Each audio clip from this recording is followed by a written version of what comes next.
Okay. Welcome everybody, I'm Diane McNeil and welcome to Grace Church. This is the beginning of the 150th anniversary of the church and the laying of the first cornerstone, which took place on September 13th. And our speaker will be telling you more about that, so I don't want to. We have the Historical Society has a couple really big events coming up. The first one is Saturday, October 8th. We have a big walking tour. It's a self-guided tour through 10 different sites in the village. And they're all in close proximity on Front Street and on Merrick. So it's not far to walk. At each one there will be docents there. It takes place from 10 in the morning to 4 in the afternoon, and all the sites will be open during that time. We would love to have people volunteer to man some of those sites for part of the time. We're looking for 3-hour shifts, so either 10 to 1 or from 1 to 4. If you're available, please see Robert McHugh. He's back there. He's the vice president, and he's kind of chairing the walk. But it should be a great day. The tickets are $10 each or $20 for a family. The children will have a scavenger hunt with pictures of the buildings and different parts of the building, small parts, for them to try to identify which building it is that they're going to. And then they'll get they complete it, they'll get a coupon for a ice cream cone from Stewart's as a prize. And then there will be, I think, a grand prize also. And then the following Friday morning from 8 to 10 or 10:30, the 7th grade students will be doing a walking tour of the village, some of the sites for that are along the tour. And from there, we will have some of our members also there to tell stories of the different sites, like the great fire that took place, or somebody in the bank, and telling them about the history of the bank and when that was the railroad. So we're also looking for about 8 to 10 people to help with that. But that's only a 2-hour stint, and we'll also have you write up for that. All the information will be given to you if you volunteer for any of this. Okay, that's the 14th. The other thing that we're doing, and we're in the process of doing, is rewriting our bylaws and officially changing our name. To do that, we need to announce to everybody, all the members, that we're doing it at least 30 days in advance of the annual meeting, which is November. And then those copies of the bylaws that we are changing will be available to be read, the old and the new, and so we're open to comments. We're hoping to have them distributed in several areas around the village. One of them will be the library. We'll have a couple copies there, probably Village Hall and Town Hall, and maybe a couple other places too. But that's what we'll be doing, and we'll let you know where they're going to be and when they're out. But they should be out before at least the tour. We're hoping to have them out before then, and that'll give everybody at least 30 days to go through them and figure out what they want to, if there's anything they want to change or talk about when we do have the annual meeting and the vote. I want everybody that's a member to look at your envelope when you get them to see if your dues, when your dues are due, and that you're not overdue, and please try to keep that up to date. We have about 1/3 of our members right now that are kind of in the rears, and it really helps financially to get that up to date. So, thank you for that. And now, let's see, what else?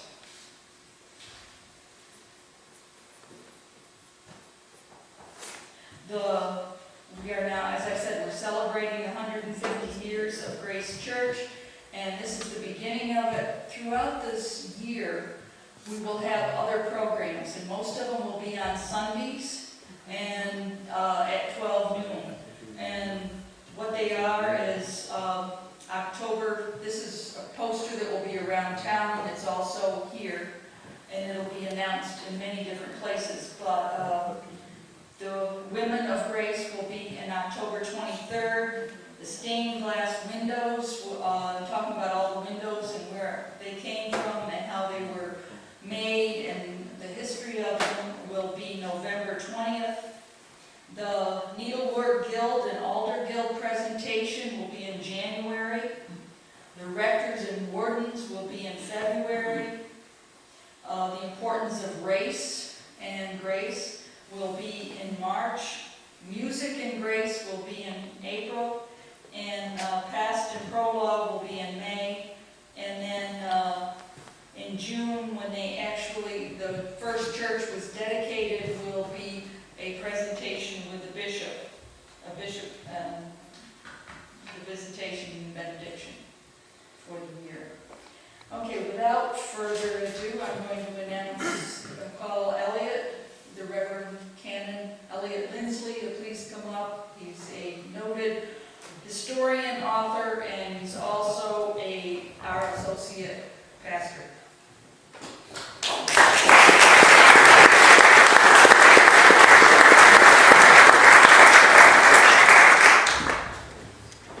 Thank you for that generous welcome.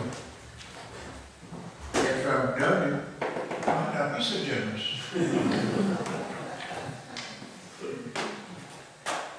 As I understand it, my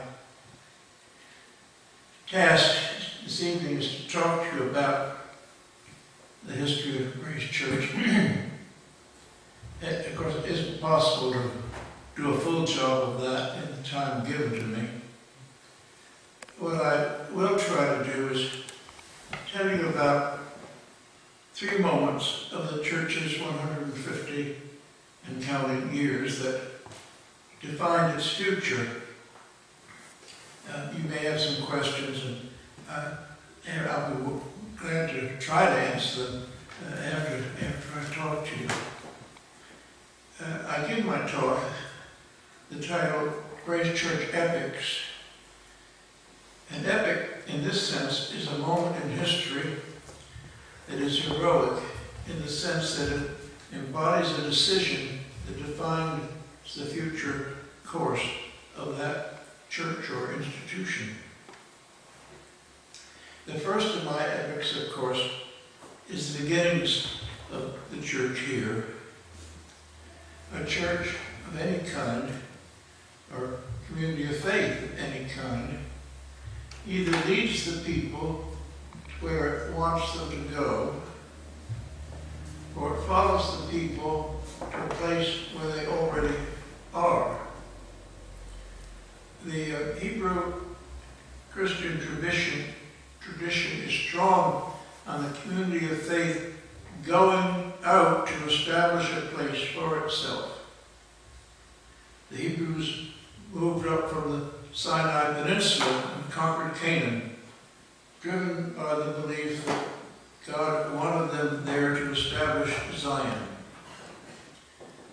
The English Puritans and Pilgrims came to New England hoping to set up the spiritual city on the hill, a beacon to all believers. My own people, I might add, was among the group of people who settled New Haven, Connecticut. Note the name, New Haven, new place of rest in God's name. Believing that they should build there a town where righteousness, their sort of righteousness, of course, would flourish. You'll find this compulsion to establish churches and church-centered communities throughout American history unto our present day. But that's not how Grace Church started. Grace Church followed the people who had come here already, or were coming here. It begins, of course, with the river. in this case, the Wapages Creek. It was and still is a fast-flowing brook with waterfalls that were identified as mill seats. Build a water wheel, run the axle into a shack alongside the creek with appropriate equipment, and you could turn out whatever the growing market wanted. Anything from wheat flour to coffee machines here. Mills need laborers. Laborers need homes. Homes imply household goods, and you begin having a business community centered. The hamlet in our question, of course, is Hart's Village. It was centered along the banks of the Wapages from about where Merritt's bookstore is now, northeast past what later became Dietrich's Lake. It's interesting to walk the banks of that creek and see how it twists and turns and see how many places still show where there was a mill or could yet be a mill. Some of the original dwellings are still there also. Some of them were built by immigrants from England and North Ireland and Scotland who were accustomed to worship according to the Book of Common Prayer. There was already a congregation, now St. Peter's, Lithgow, begun through the interest of the Johnstons of Lithgow. Lithgow is a long distance from Hart's Village if you must walk or harness a horse. And I doubt that any of the Hart's Village mechanics just off the boat had a horse to harness. So why not begin an Episcopal congregation for Hart's Village people? All that was needed was clerical leadership. By that I mean an ordained priest, and since it was an Episcopal congregation, a bishop of the diocese who would permit and direct the effort to start a church here. Now, you are a historical society, so now you want me to give you a date or two. I'm talking about the 1840s.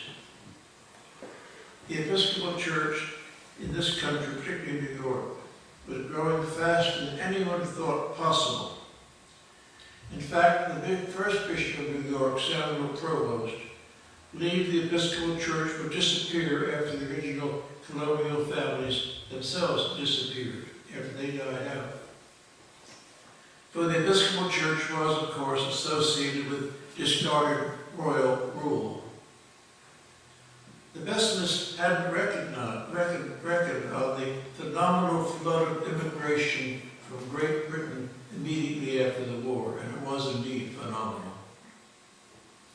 The small industries of the Hudson River Valley needed a labor force, and many new arrivals at the port of New York headed by steamer. Yes, the steamboat was already an important factor. They headed upriver to Poughkeepsie. I've often wondered if an in-depth study has ever been made of English, Scottish, and Irish immigrants to this immediate part of the Dutchess County and that part in the 1840s and earlier. Sounds to me like a good doctoral thesis. The 1840s may have been prosperous years after the country recovered from the Panic of 1837, but they weren't prosperous years, but they were troubled years, I should say, for what soon became known as Anglicanism.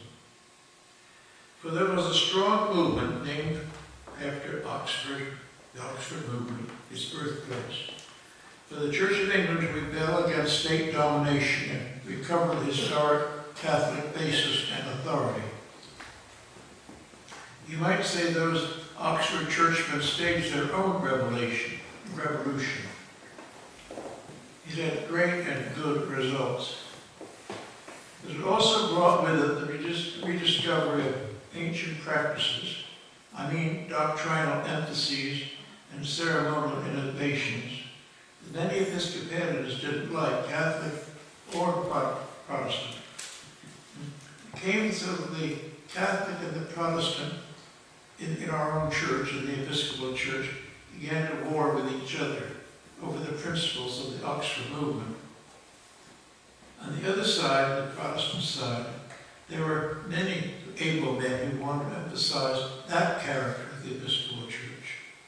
I say men because I remind you that women had nothing to do were not permitted in the councils of the church at those times. Although I think, human nature being always about the same, the men heard a lot from the women at home.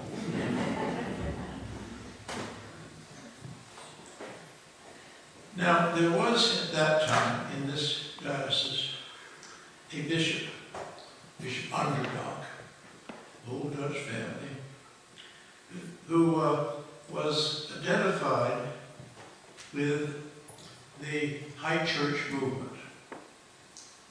He ran afoul of those laymen and women who were wanting to keep the Protestant character of the Episcopal Church.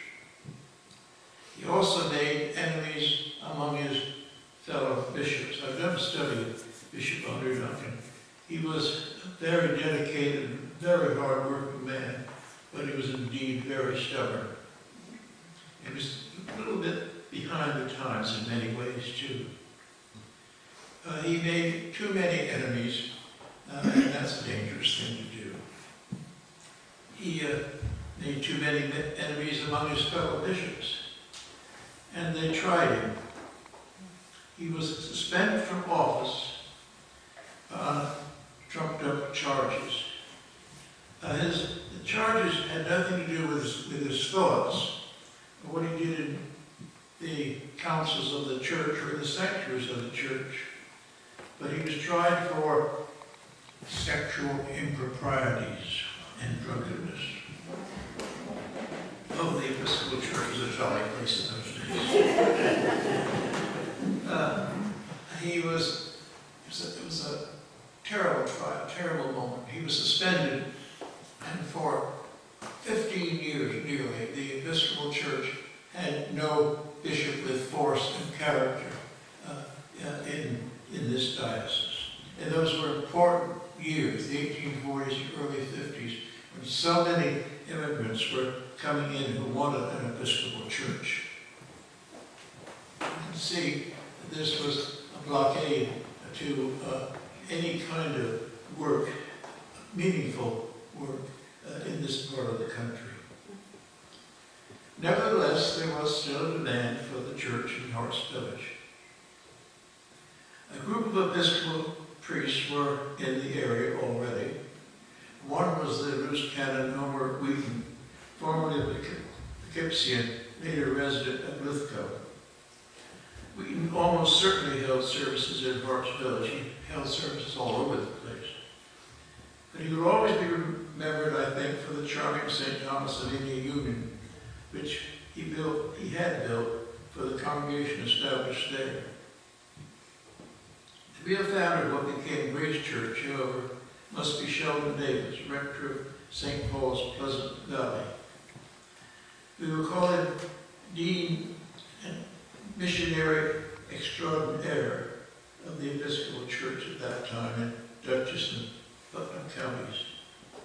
He reported to the 1854 Diocesan Journal that in the former years, 20 or more evening services and 2 morning services have been held in Harts Village with increasing attention and interest.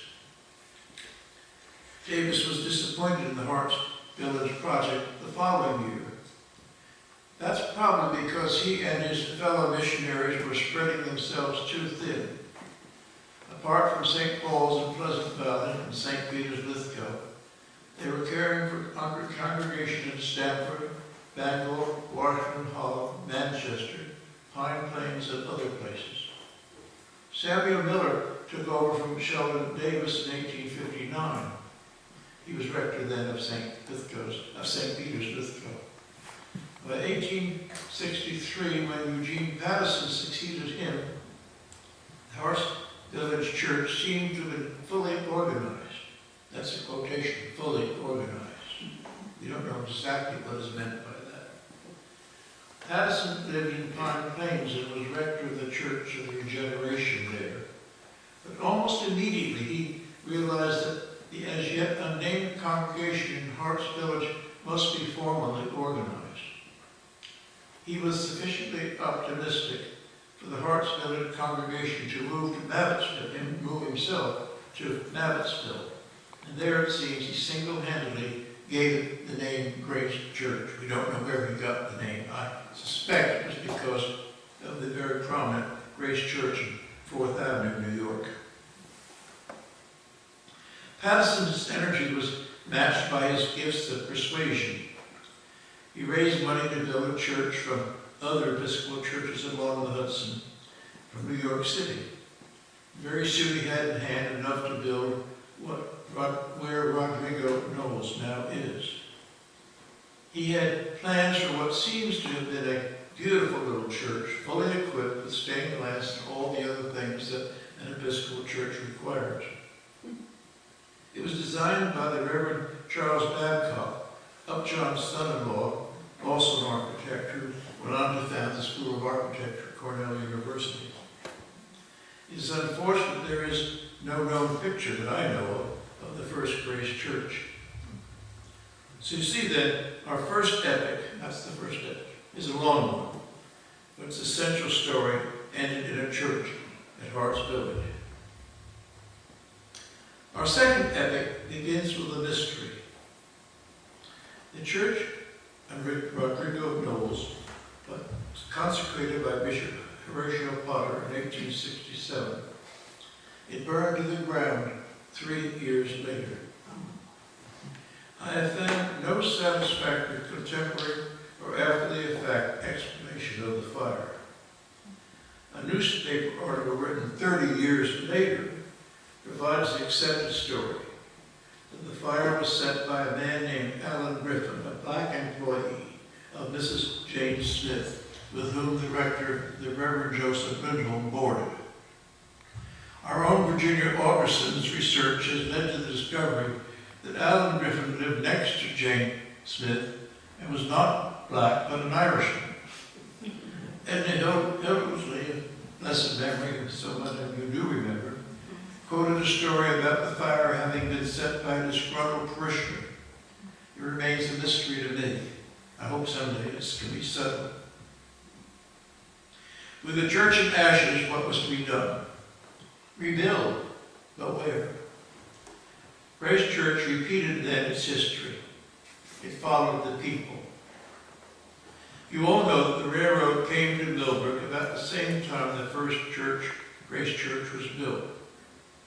But the railroad station wasn't in Harts Village. It was half a mile or so south of Harts Village, Hamlet, on the lower border of a broad field owned then or soon after by the Merritt family. The name Millbrook is said to have derived from the farm of George Brown, one of the railroad's promoters.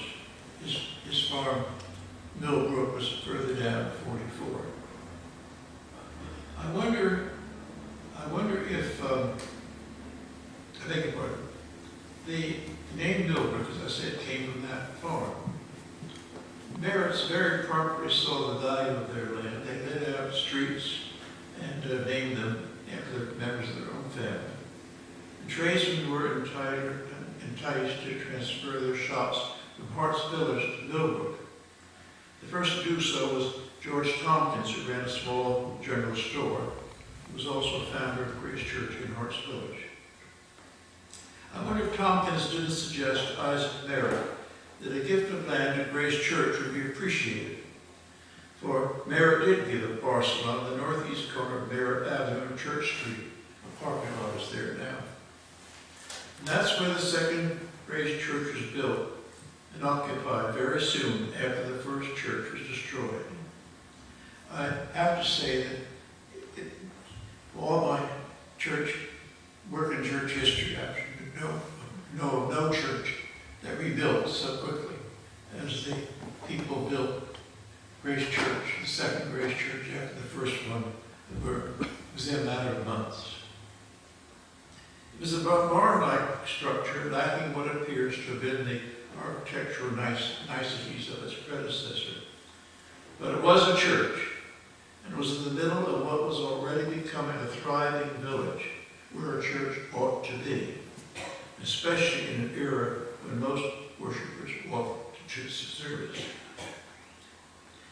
It is customary in some Episcopal parishes to recognize, perhaps on All Saints' Day or the Sunday nearest All Saints' Day, departed people whose benefactions have notably helped the church in their own times. If Grace Church ever decides to follow this practice, I will ask Father Matt to include, and I will nominate for holy remembrance, the person, whoever it was, who set fire to the first church. That nefarious deed indirectly led to Grace Church being where it ought to be. The Archbishop gives us our epic number 2, a church near and among the people. Now for my third and last epic. Grace Church used the homely sanctuary so quickly put up after the fire for almost 30 years. It had a main church nave. The picture that I see, the only picture we have, I think, of the interior shows a cavernous, unpleasant really, interior. There was an ample Sunday school later added to the side of the church. Some of you may remember that building. It became the Grange later on. This was the Episcopal Church in Millbrook during the years of Millbrook's great growth after the railroad had made its real impact and made it practical for New Yorkers to build houses here for weekends and more often spring and autumn use. Several well-known hotels helped put Millbrook on the map also. Now, to put it bluntly, Episcopalians who were accustomed to opulent Manhattan churches were restive about their church in the country being as plain as a barn. I'm surprised they put up with it as long as they did. Perhaps their courtesy forbade them criticize a church that was quite satisfactory for the villagers. And again, to be blunt, none of those people, rich as they were inspired, it seems, to step forward and do something about a new church for all those 30 years. Then John Wing, whose family had been identified with the area for several generations, made plain that a new Grace Church would be a good thing in Millbrook. John Wing was making a lot of money in the chemical business. He had purchased a large parcel of land at the top of Merritt's Fields and built an unbelievably monstrous mansion there that some of you also may remember, for it existed derelict, I understand, for years on the hilltop, above where Millbrook Hollow is now. A landscape drive, still there, led from the house to Franklin Avenue and was guarded by a gatehouse, also still there. Wing's idea was very, very old English. It was to have a church next to the gatehouse.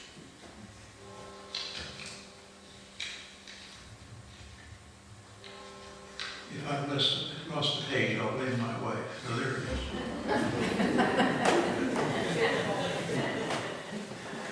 To make the story short, John Wing not only gave the land, presided over planning a new church, and I suspect he paid for most of this, our third building.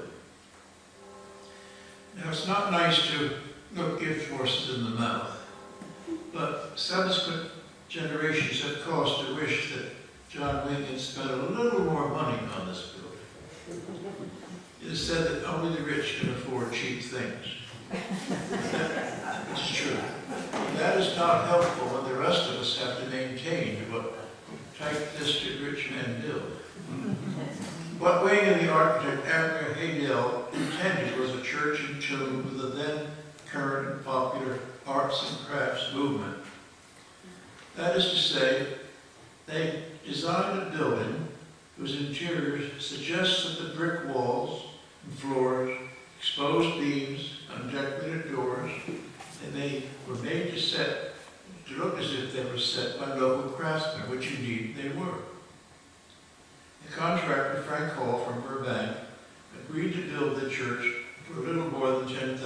cars.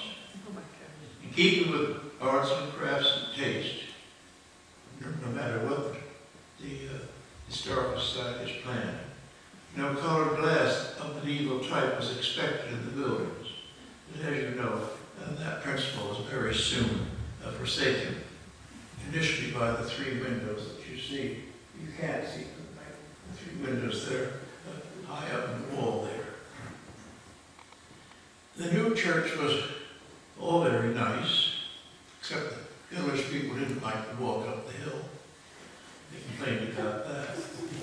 But they liked the church. Certainly an improvement over its predecessor. But in it and its setting made an image that was unrealistic.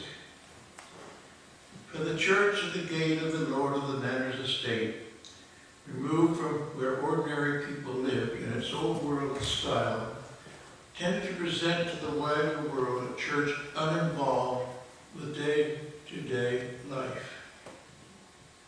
This aura, if you will, was reinforced when someone decided the new Grace Church was patterned after the one in Stokes Poges, England, site of Gray's elegy written in a country churchyard. As far as I know, John Wynne never had such a notion. In any case, Grace Church does not in any way resemble any other church. That's one of its virtues.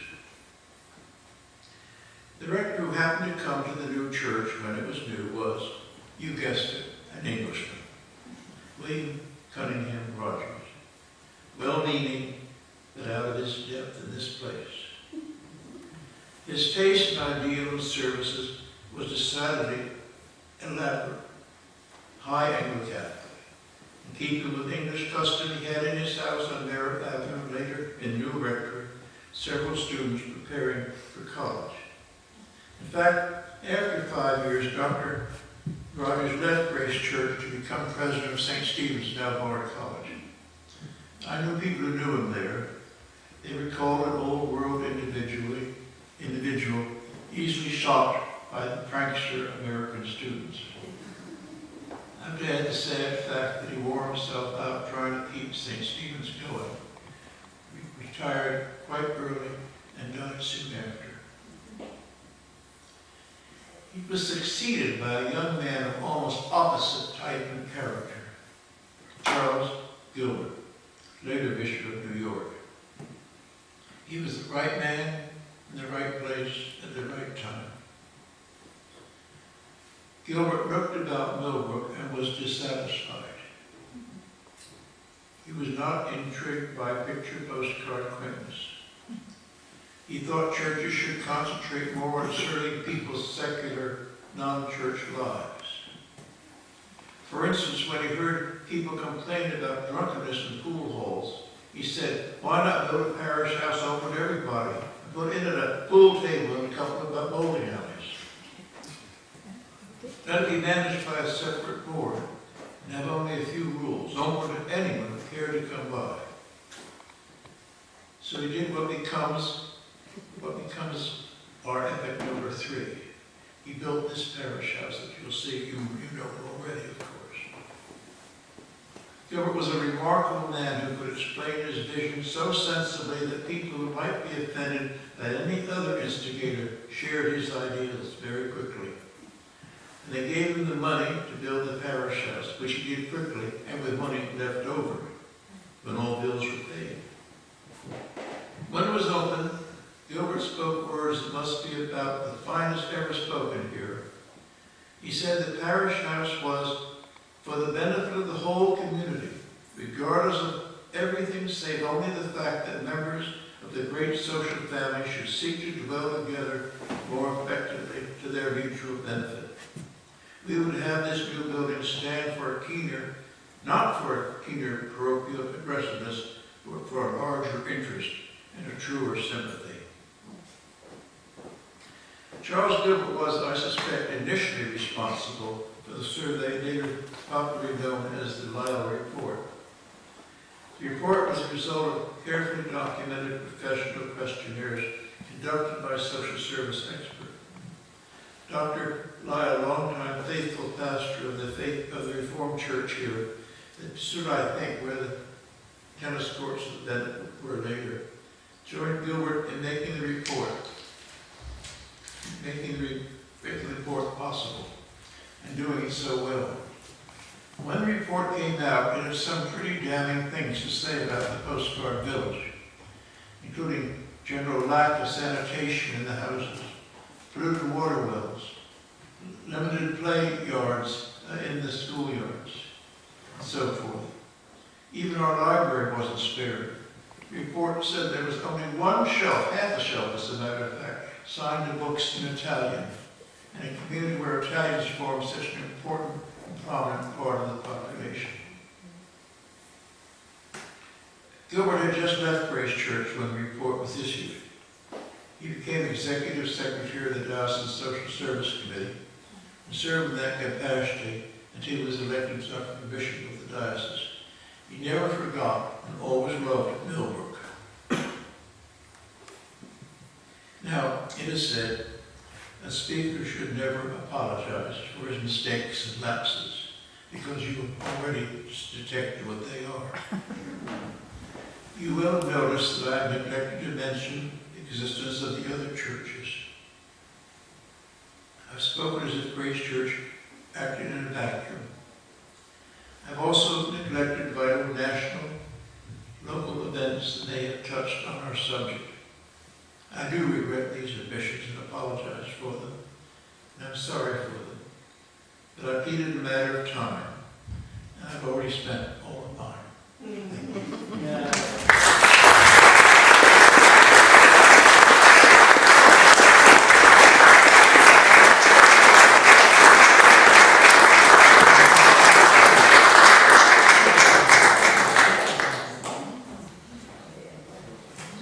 Thank you very much, Elliott, and we really appreciate the history and goodness of the church. Now, our local historian, David, do you have anything you want to add about the church or the village? All I'd like to say is to encourage our members to take advantage of all the programs that you've organized over the next several months. It's an interesting series, and we'll all benefit from it. Okay. Matt, you want to tell what else, the other things that are available tonight for everybody to look at and see and share with us? Thank you, Diane. Thank you, Elliott. That was great. Organized on the three epochs of the first three churches, of which, of course, you're sitting in. And as I said in my sermon last Sunday, each of these panels of bricks, as you look around, done in that arts and crafts style, is in a different pattern. So you'll be hard-pressed to find a repeating motif in each of these half-timbered panels. An interesting aspect. And when you come back for the stained glass tour, you'll be able to see the stained glass. And depending, you may not be able to see well, but there's a beauty behind that organ, illuminated at night, however, which shows Jesus at the resurrection in the garden with Mary Magdalene. And he's about to go off, and he says, "You can't hold me now," but they're holding hands, and it's a touching moment. A beautiful window. And so we will also have a section on an interesting period of the arts and crafts later on. The Needlework Guild of America was started here, and an interesting period of history that will be talked about in one of our lessons. And some of the cushions here and some of the needlework items are available, however, tonight in the choir room. So following this lecture, you're invited to come forward and into the choir room, where there's some needlework on display and some other pictures of our music that will be featured in the music and Grace lecture later. And then to go out this door on my left, through the stone walk, and then down to the parish hall that Elliott was talking about, where we have not only refreshments, but a room full of some interesting memorabilia from the past, both pictures and old Bibles and ledgers and some other items of interest, and I think you'll find them. I want to take this opportunity not only to thank Diane and Elliott, but Robin Capers, who is sitting in front, who is our archivist, and who has helped organize that exhibit with Jane Meggs on our left. So thank you for that work. Are there other things that may need to be said? If not, let us go to the choir room and then gather again in the parish hall